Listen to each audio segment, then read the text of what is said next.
जय माता दी, जय मां कामाख्या।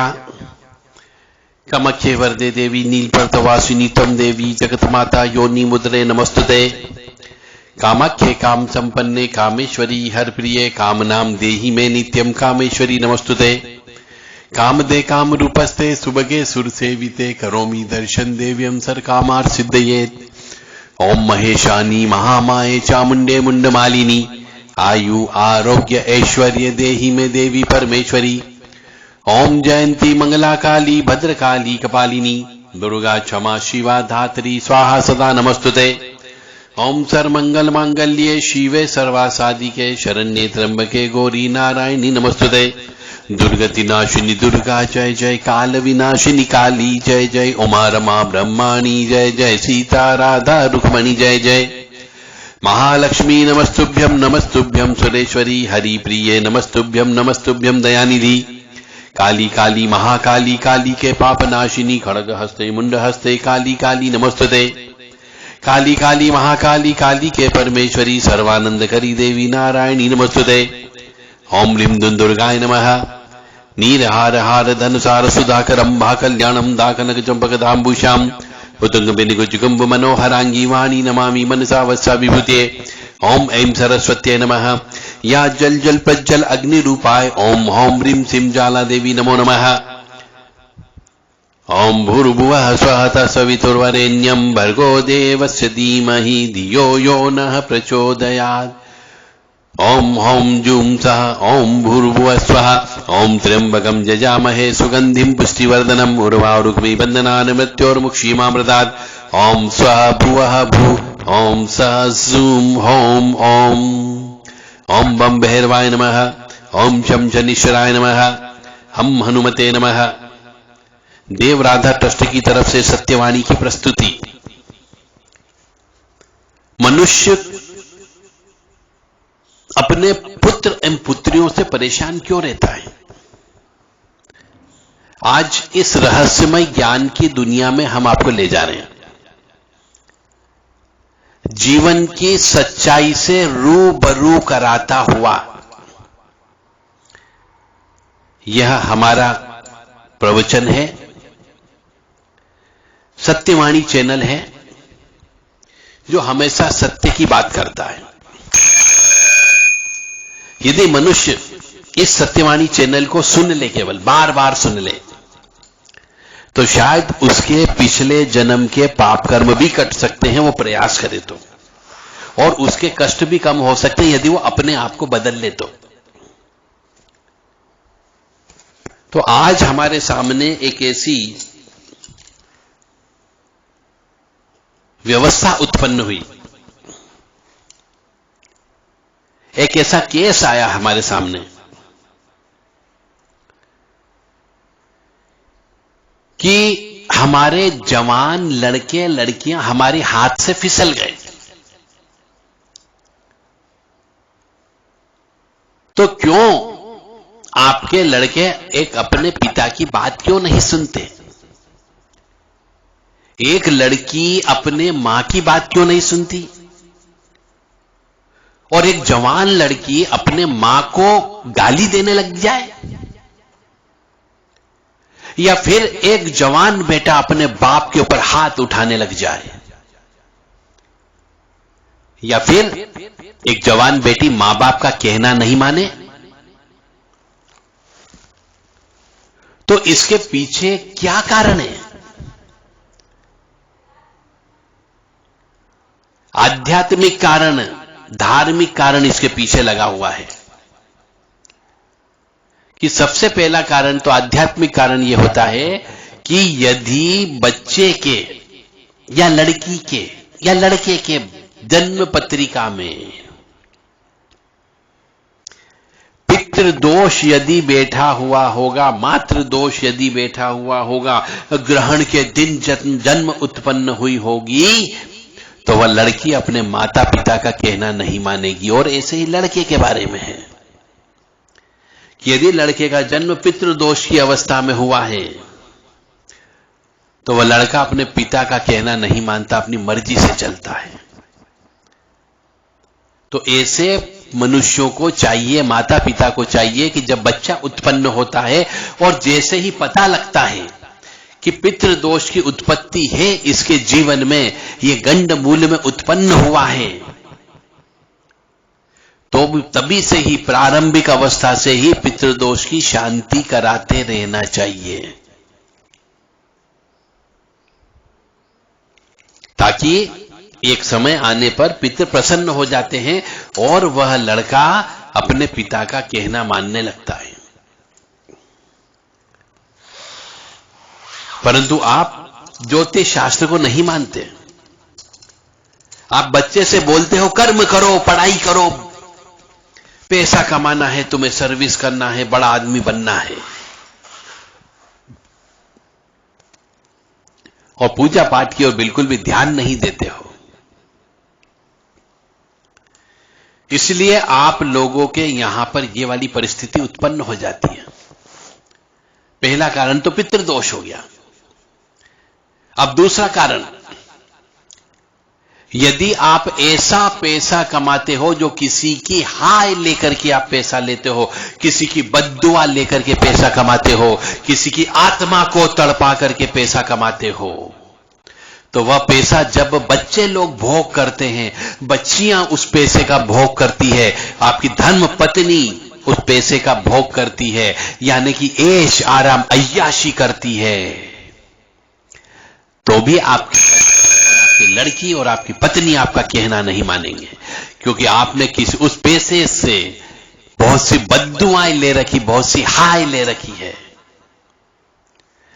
और ऐसे मनुष्यों के पैसे जो बद्दुआ लेकर के कमाए जाते हैं, वह पैसे बर्बादी में ही जाते हैं और उनके लड़के लड़कियां और पत्नी ही उन पैसे को बर्बाद करती है। और जिसके लिए आप पैसा कमाते हो, एक समय के बाद में वो ही लड़का उसी बाप के ऊपर हाथ उठाने लगता है जो बाप पाप की कमाई लेकर के घर के अंदर आता है।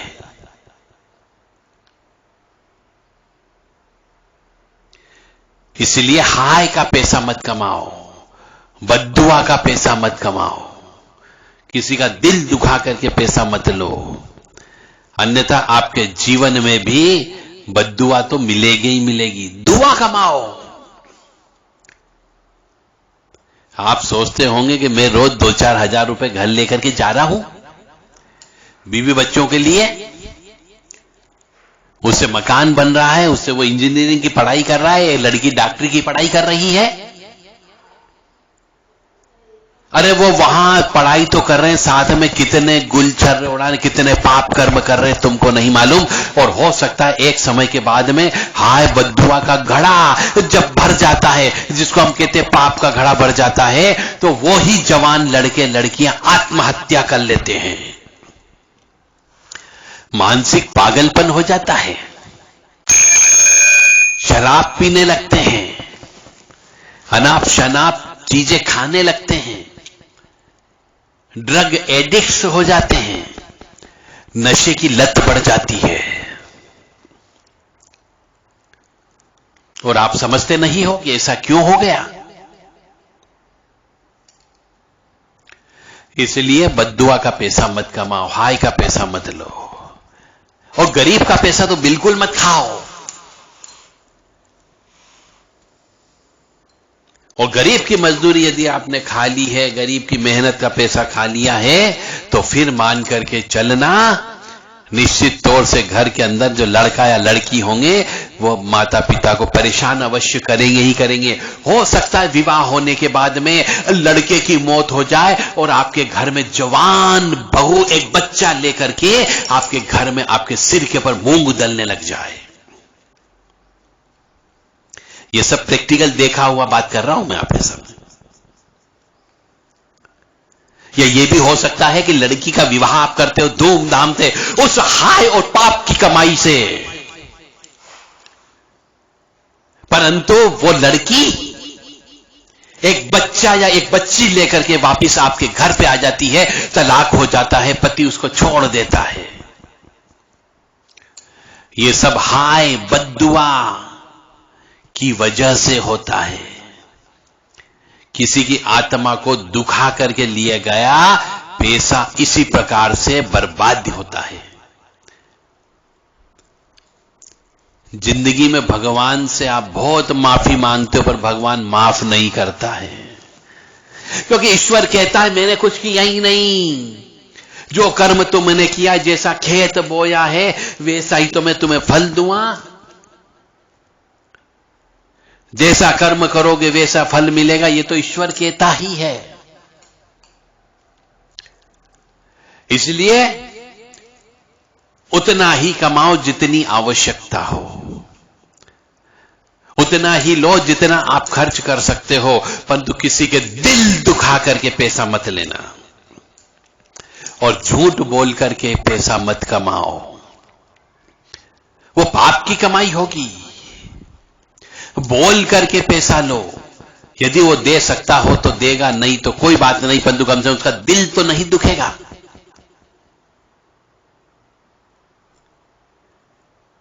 इसलिए भी लड़के लड़कियां मां बाप के कहना नहीं मानते हैं और कई बार बाप के ऊपर तक हाथ उठा देते हैं। लड़कियां मां के ऊपर हाथ उठा देती है, अपनी मर्जी से जिंदगी को जीती है और शराब मांस के अंदर अपनी दुनिया को बर्बाद कर देती है। और कई बार ऐसा भी होता है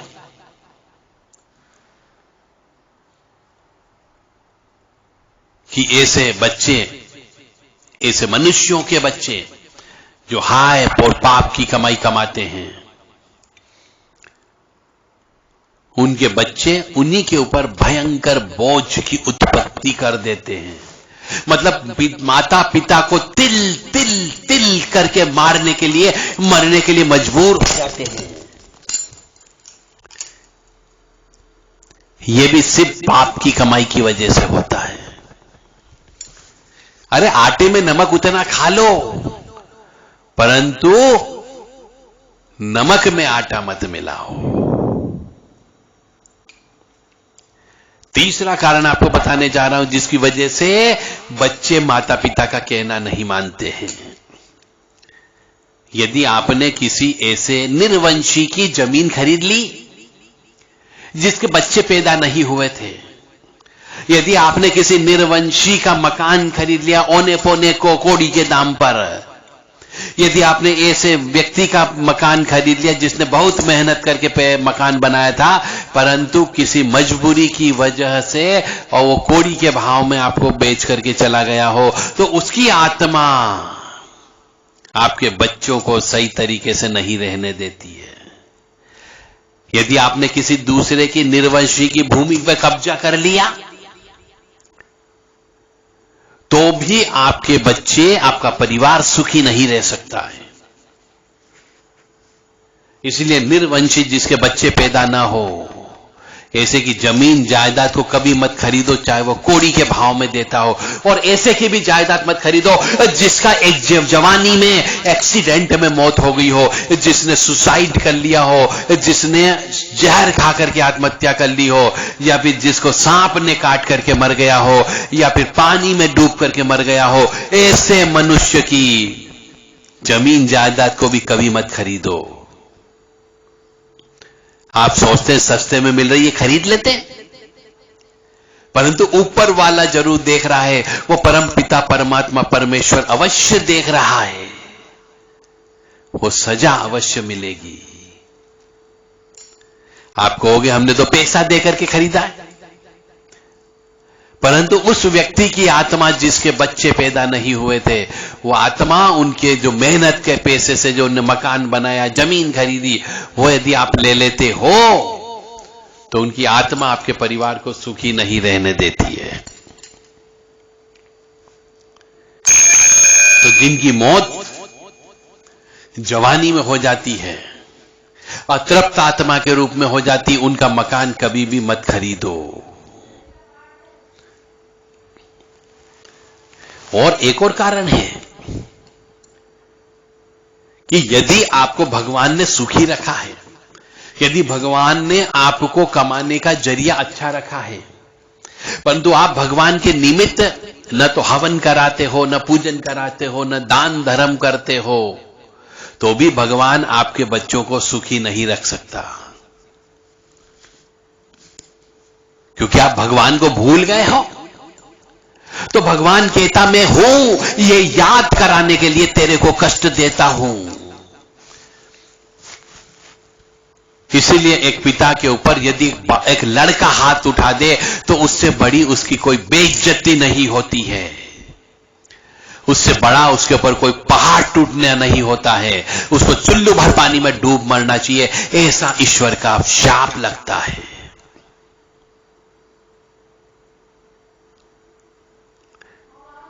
इसलिए जितना पैसा कमाते हो उसका 10% हिस्सा जितना अपन अपने परिवार के ऊपर खर्च करते हो, रहने के ऊपर, खाने पीने के ऊपर, किराया देने के ऊपर, लाइट के ऊपर, पानी के ऊपर, शानो शौकत के ऊपर, होटलबाजी के ऊपर, उसका 10% हिस्सा भगवान के निमित्त खर्च कर किया करो, अन्यथा आप सुखी नहीं रह सकते। फिर आप चक्कर लगाओगे तांत्रिक लोगों के, फिर आप चक्कर लगाओगे गुनिया लोगों के कि किसी ने कुछ कर दिया मेरे लड़के के ऊपर, मेरी लड़की के ऊपर किसी ने वशीकरण कर दिया। इसलिए किसी के चक्कर मत लगाओ, ईमानदारी से पैसा कमाओ और ईमानदारी से भगवान के निमित्त पैसा खर्च करो। कहीं पर मंदिर बन रहा हो तो दिल खोल करके वहां पर सामान दान दे दो। भगवान ने आपको बहुत कुछ दिया होगा, परंतु ये वाली नौबत मत रखो कि चमड़ी जाए पर दमड़ी मत जाए, ये वाला कहावत के अंदर मत उतरो। कहीं पर भंडारा हो रहा है तो दिल खोल करके अन्न का दान कर दो। कोई गरीब भूखा व्यक्ति मिल गया हो तो उसे भरपेट भोजन करा दो। मतलब अपनी कमाई का 10% हिस्सा ईश्वर के नाम पे आपको खर्च करना है। और यदि वो नहीं किया तो आपके बच्चे, आपके बच्चियां और आपकी धर्म पत्नी सही तरीके से नहीं रह सकते। तरह तरह की बीमारियां लग जाएगी, पैसा पानी की तरह हॉस्पिटलों में बर्बाद हो जाएगा। ईमानदारी से कम से कम भगवान के साथ तो ईमानदारी रखो, भगवान के साथ तो 10% का साझेदारी रखो। अरे अपने बच्चों के लिए तो सभी करता है, अपने बच्चों की इच्छा पूर्ति तो हर मां बाप करता है, परंतु कभी भगवान जितना पैसा बच्चों के लिए खर्च किया है, घर में परिवार में खर्च करते हो, उसका 10% हिस्सा ईश्वर के निमित्त हवन पूजन करा करके तो देखो। कभी कभी अखंड रामायण का पाठ करवा लिया करो, परंतु फुर्सत कहां है, समय नहीं है आपके पास में। जब ईश्वर कहता है कि तेरे पास जब मेरे लिए समय नहीं है तो मेरे पास तेरे लिए समय कैसे होगा।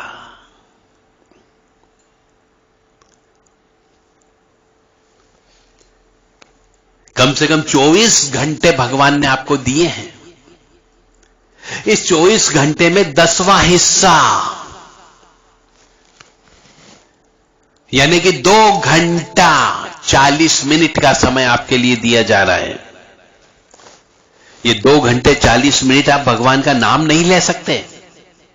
दुर्गति नाशिनी दुर्गा जय जय, काल विनाशिनी काली जय जय, उमा रमा ब्रह्माणी जय जय, सीता राधा रुक्मणी जय जय।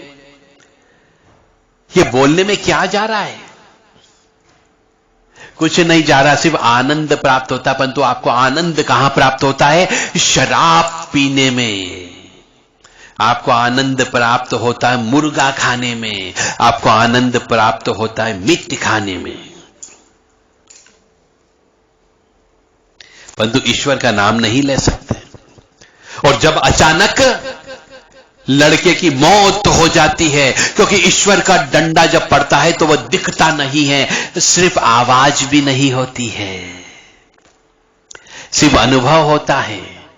जब जवान लड़का की मौत हो जाती है तब समझ में आता है कि मैंने तो ईश्वर का समय, जो संध्या काल का समय था जिसमें दिन और रात का मिलन होता है, उस समय पे मेरे को भगवान का नाम लेना चाहिए था। मैंने भगवान का नाम न लेते मैंने संध्या काल में तो शराब पी, संध्या काल के समय पे मैंने मांस खाया।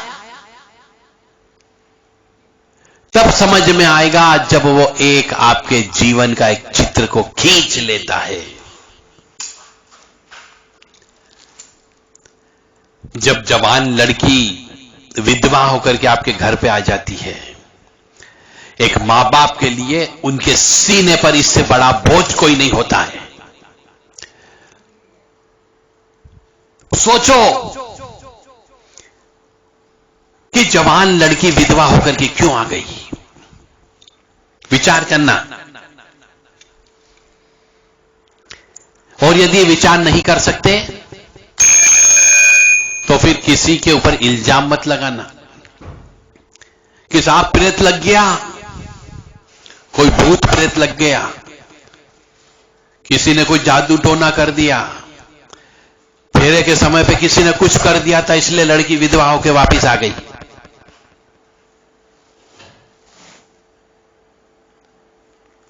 तांत्रिक लोगों को बदनाम करते हो, गुनिया लोगों को बदनाम करते हो, जहां पे देवी देवता आते वहां पे बदनाम करते हो,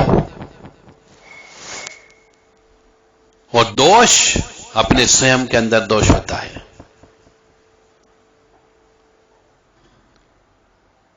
इसलिए पहले अपने अंदर झांक करके देखो कि हमने ईश्वर के लिए क्या किया, हमने ईश्वर के निमित्त क्या किया। क्या अखंड रामायण हर साल करवाई? क्या हमने हर साल श्रीमद् भागवत कथा करवाई? क्या हमने 16 श्राद्ध में अपने पितरों को तर्पण किया? क्या 16 श्राद्ध में हमने अपने पितरों के निमित्त वस्त्र दान दिए, धातु का दान दिया, चप्पल जूतों का दान दिया? क्या नवरात्रि में हमने कुल देवी देवता की पूजा की? क्या हमने नवरात्रि में कन्या पूजन किया? क्या हनुमान जयंती पर हमने भंडारा किया? क्या भैरव जयंती पर हमने कुत्तों को भरपेट भोजन करवाया? यदि आपने ऐसा कोई भी कृत्य नहीं किया, या किसी भी खराब मंदिर में पुताई करवा के डेंटिंग पेंटिंग करवाई कभी?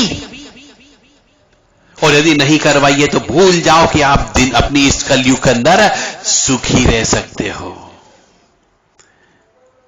क्योंकि ईश्वर भी उसी का साथ देता है। अंत में विजय उसी की होती है जो धर्म कर्म करने वाला होता है, उसी को मानसिक शांति मिलती है, उसी को आनंद प्राप्त होता है। राम राम राम राम राम राम राम राम राम श्री राम राम राम। पाप कटे दुख मीट लेत राम नाम, भव समुद्र सुखद नाव एक राम नाम।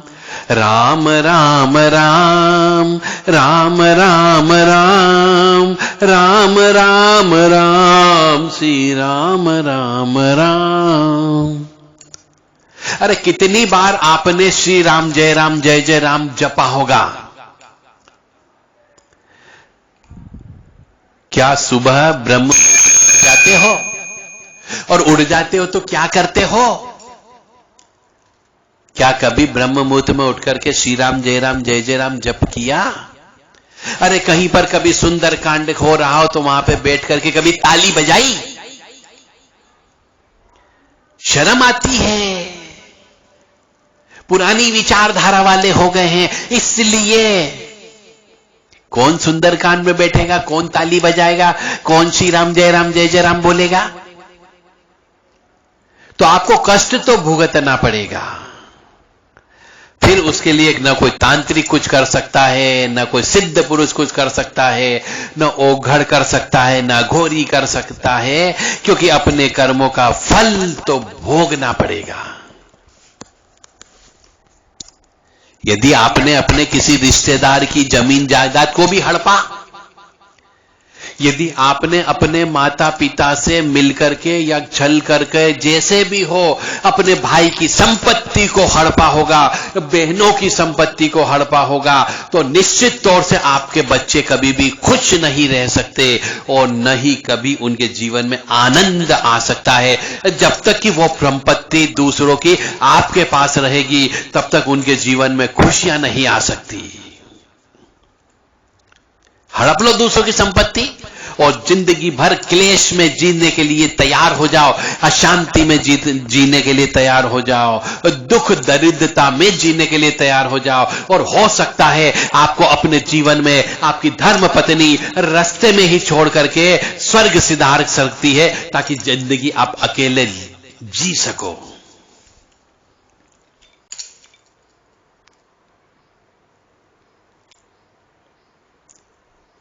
मुझे उम्मीद है शायद कोई तो बदलेगा,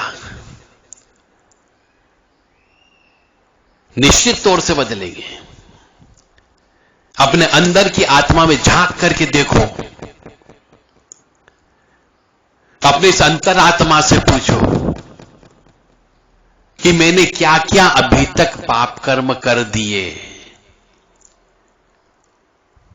किसी को खुश करना पाप कर्म नहीं है, किसी की आत्मा को तृप्त करना पाप कर्म, परंतु किसी के साथ जबरदस्ती करके करना पाप कर्म है। जय माता दी, जय मां कामाख्या। मां भगवती जगत जननी आपको सद्बुद्धि प्रदान करे और आपको सुखी रखे, स्वस्थ रखे, प्रसन्न रखे, ऐसी कामना हम मां जगत जननी से आपके लिए करते हैं। मां आद्य शक्ति भवानी, अल्हादिनी शक्ति, कष्ट निवारिणी, दुख निवारिणी, महिषासुर मर्दिनी, चंडमुंड नाशिनी, सिंहवाहिनी, क्लेश नाशिनी, पाप नाशिनी, दुख नाशिनी, दारिद्र नाशिनी, धन प्रदान करने वाली धन दात्री आपको यश दे, कीर्ति दे, मान सम्मान दे और धर्म के रास्ते पर चलने के लिए साहस प्रदान करे। महालक्ष्मी नमस्तुभ्यम, नमस्तुभ्यम सुरेश्वरी, हरि प्रिय नमस्तुभ्यम, नमस्तुभ्यम दयानिधि। ओम श्रीं ह्रीं श्रीं कमले कमलालय प्रसीद प्रसीद, श्रीं ह्रीं श्रीं ओम महालक्ष्मी नमः, ओम श्रीं श्रीये नमः, ओम कमला सनाय नमः, ओम कमल पात्रे नमः, ओम वैभव लक्ष्मी नमः, ओम धन लक्ष्मी नमः, ओम सुख लक्ष्मी नमः, ओम ज्ञान लक्ष्मी नमः, ओम संतान लक्ष्मी नमः। किसी भी एक नाम भी यदि लेने लग गए तो लक्ष्मी जी की कृपा स्वतः प्राप्त होगी, परंतु पाप कर्म की कमाई नहीं कमाना है। जय माता दी।